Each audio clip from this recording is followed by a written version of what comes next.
This is Mike Kavanaugh from HIVHero.org and HERONEWS.org, and I'm here with Clinton Greenspan. How are you? I'm fantastic. So, I'm very excited that you were going to get the John Adams Hero Award for Best Broadway Debut. What do you think of that? It's insane. I'm speechless. It means a lot. It means a lot. We looked at a lot of people. We chose you, and for good reason. You're very talented, playing Aladdin in Aladdin on Broadway. So where are you from? I'm from Texas, Arlington, Texas. Okay. A small little city between Fort Worth and Dallas. Awesome. So tell me how you grew up and how you became involved in the theater. Yeah, so I was lucky enough to have my grandparents involved in the arts. You know, were passionate about observing the arts. You know, I would always go by their house and watch classic musical films. You know, I was huge on Dick Van Dyke and Gene Kelly because of them. Yeah, sure. And they would play records all the time. So you know, I kind of had an early start to that kind of culture.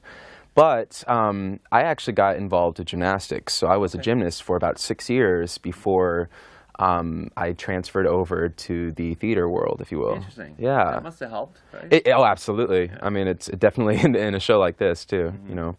So let's talk about the show and your work in it. What's the best thing about it and the worst thing about it? The best thing about it is doing a story that people are familiar with, but giving your own little individual take on it. You know, that freedom of it. You know, you have a modern approach as well by keeping to the traditional Aladdin that they're familiar with. The worst thing is, you know, just being so focused on taking care of the body. You know, there's you can't be having hamburgers or you know, sodas after the shows. Really sick. This has to be one of the hardest roles there is on Broadway because you're in every scene, literally. I mean, most of it, you know, revolves around your character. So how do you do that every day? You know, I mean, I really have to take care of myself. You know, I mean, I stay hydrated, I stay focused, you know, and luckily enough, I have a great scene partner, Major Attaway, who, you know, just keeps it fresh and present, and so you're forced to have these new discoveries and new challenges each show. So you kind of you're forced to stay on your feet, and it's fun. Yeah. So when your grandparents or your mother or father discovered you had this talent, were they like dance moms? Were they pushing you? So my mom was the kind of, she wasn't you know, yelling at me about getting the proper tap technique, but she would yell at me at venues to sing songs and karaoke for a room full of adults when I was an 8-year-old. So that was something. I remember singing "God Bless America" constantly in Texas. That was an anthem. My grandparents, you know, my grandfather was a mathematician. He traveled the world, you know, focused in that field. But my grandmother, you know, she always said hey, why don't you do that little step in time number on my yoga box? And you know, why don't you start singing along to the Chitty Chitty Bang Bang songs, so things like that, you know. Got in the game late, and then you just went up and up. You started by getting the national tour. Was it national? Yeah. You know, I built up a resume in Dallas, and I moved to New York City.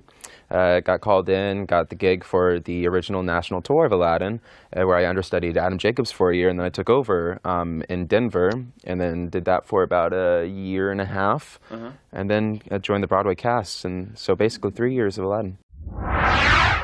So Clinton, what did you do when you found out you were going to be Aladdin on Broadway?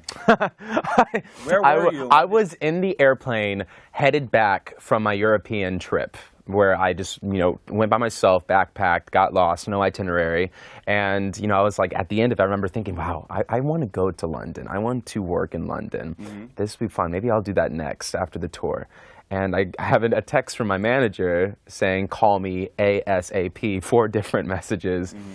And so I call him in the airplane very secretively, so no one saw. And he tells me, and I'm trying to keep it together, and I start crying. And they just 2 seats across the row on both sides. And so the gentleman next to me was like, "What's wrong? What's wrong with you? Are you okay? Are you scared?" I'm like, "No, I just found out I'm going to Broadway." Oh, that's great. They don't know anything about Broadway, so they're trying to be celebratory around me. But you know, it was kind of cool being around strangers. Bad thing about that was I could not call anyone before we were about to lift off. So I had to hours without being able to tell anyone. Well, I hope you ordered the champagne.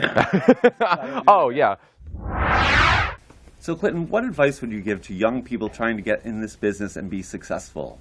It's just really important to be as individual as possible and unique. So as you know, Clinton, we are a site for newly diagnosed and people living with HIV, but it's really important that people are safe and wear condoms still if they're not in a monogamous relationship. What is your message to people your age on what they should do and how they should be safe? Well, definitely wear protection. I think especially in times like these, there's a lot of stressful topics going around the world. But I think communication is very important right now. I know, when I was younger, I was afraid to communicate how I was feeling, whether I was comfortable or uncomfortable in situations, physical situations, or just with people I barely knew, social environments. And I think it's actually very important to be as straightforward as you possibly can and want to, because it makes a safer environment and a safer space. And protection, being communicative, it makes it a better experience to making new friends, all that stuff. Yeah. So yeah, I think it's, yeah. Yeah, our biggest concern is that STDs are way up, and that's because people are now not using protection because of PrEP. Yeah. So we really urge you to be responsible. If you don't know the person, please don't rely on PrEP. You could catch anything, basically. So, and take your medication every day, because it won't be as effective if you don't do that. So Clinton, thank you so much for being here, and we're so proud to be honoring you at the Broadway and Ballet Hero Awards for Best Broadway Debut. You're amazing, and I think your career is just going to continue to grow. So I'm really proud of you, and thank you for being a part of our show. It means a lot. Thank you for having me.